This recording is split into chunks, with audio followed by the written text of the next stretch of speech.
Guys, underneath it all, addiction is really an attempt to avoid emotional pain.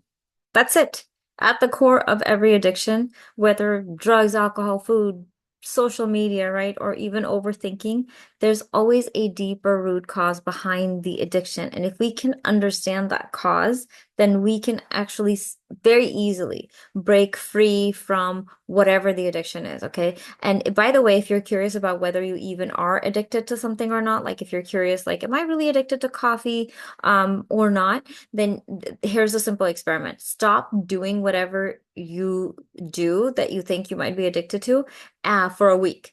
And if within that week the cravings continue, even after the week ends, the craving continues, then that's a clear sign that you have an addiction. If the cravings stop within that week, then that means you're in the clear. Okay, this is something that somebody named Gary Hendricks developed, and it's a really good metric of whether you have an addiction or not. And it really will make you rethink things in your life because you'll realize I'm addicted to some things that I didn't quite realize that I was. Okay. So the bottom line is the addiction is not about the drug or the alcohol. It's a lot broader than that. In fact, most of us are addicted to something or another. We just don't realize it or don't ever admit it. Sometimes because it's just not so obvious, but there is hidden addictions in everyday life, right? So, I mean, look at the world around you, right? Like, there's tons of things people do compulsively without realizing it, like food, eating, snacks, even when you're not even hungry. Our phones, obviously, like getting sucked into hours and hours of endless scrolling and binge watching stuff, video games, right? Like, you see your kids, or even yourself, just escaping reality, like with so tenaciously that even if you tell them to stop, like the people who are addicted to video games can get really actually belligerent because that's how they're escaping their reality. There's so many other addictions like shopping, gossiping, right? Work, workaholism, all of that stuff, partying, chit-chatting with friends just to kill time, even if you don't like, and guys are guilty of this, but so are women, like talking with a girl that you don't even like. Just because you don't want to be alone with your thoughts. And same for girls, right? Like talking to guys even when they are not interested in the guy.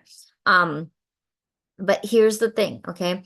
There is an addiction that's the biggest of all, that most of us completely don't even think about and we overlook, and it's probably one of the most tenacious, and it leads to other addictions.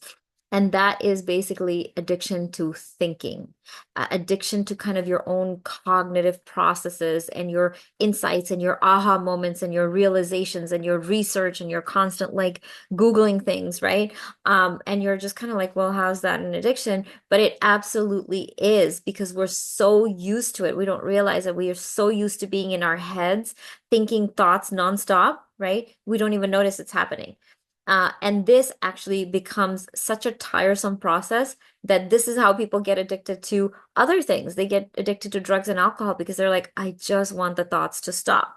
But this is where we have to be really disciplined because the addiction is so internal. It's not external, so we don't see it as that. So it flies under the radar all the time, right? But just like you might just like the first thing you might do in the mornings is like reach for your phone without realizing, the same way you don't realize how much you're in constant mental loops and replaying the same thoughts and worries and fears and over again. And even like good thoughts, right? Like being addicted to good thoughts, fantasizing, ruminating, limerence, obsession, right? Love obsession, love addiction, trauma bonding, and like thinking about the person, putting them on a pedestal.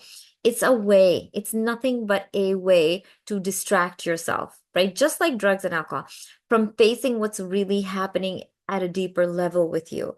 Because underneath it all, addiction is not about the thing. The thing is just the means to an end, but addiction is really about escape. It's about escaping something much deeper because every addiction comes from a deep need to avoid a certain feeling, usually some kind of pain, fear, loneliness, feelings of not being good enough, you know, uh, problems with worthiness, shame, right? We use the addiction, whether it's whatever, alcohol, drugs, constant thinking to numb out the uncomfortable emotion. That kind of becomes your buffer, right? It's like your buffer. Nope, I'm keeping the pain out. I'm keeping the real stuff at bay. But whatever it is really just help temporarily fill a void, right? As a way to cover up something that's hard for us to deal with, something that feels really uncomfortable to us. But the problem is that the more we escape, the stronger the addiction then needs to be to cover up the original pain because the original pain keeps trying to come up. It wants to regurgitate, it wants to be known, it wants to be seen, it wants to be heard. Your darkness wants to have a voice. It doesn't want to be ignored, it doesn't want to be stifled. So it naturally comes up to release. But the problem is most of us are so terrified of uncomfortable feelings. We're like, nope, I'm pushing you back down. You go back down there, right? Bad feeling.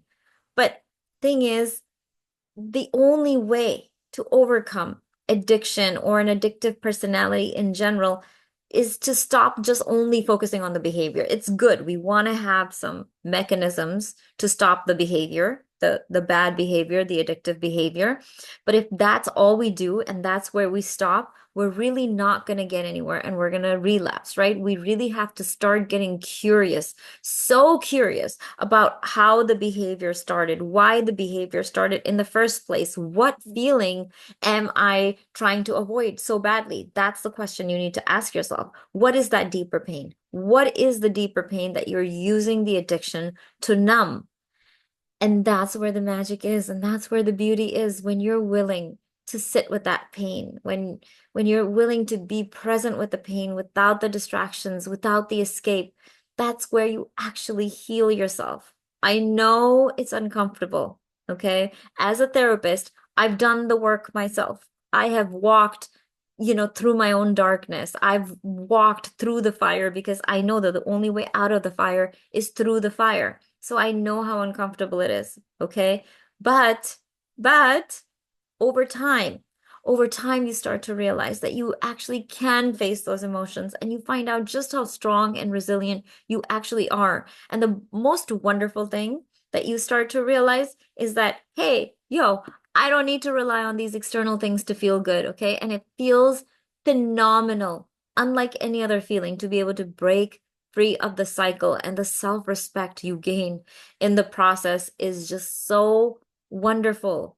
Okay, so yes, you initially need willpower. You need to do the program. You need to do the steps. You need, the support system. And we need all of those behavioral things in place. And we need the gym and the healthy eating, right? And the beautiful habits. But ultimately, it's learning to sit with yourself, with everything else just falling away. And it's just you. And you're present with yourself, with your thoughts, with your feelings, without pushing them, without needing to run from them, and reconnecting with who you are, the good, bad, the ugly of whatever you are underneath the habits, underneath the addiction, underneath the cravings, underneath the fears, right? And the more that you practice facing what's really there inside of you, and it may not even be your stuff, it may be generationally handed down to you, but whatever it is, own it. Okay. And the more you own it, the less power these addictions will have over you. And eventually you'll start to realize that the peace and the freedom like that you were searching for in the drug, it was actually inside of you. Drug was just kind of the vehicle that you thought that you needed, but all you really needed was to stop running from it long enough just to see it.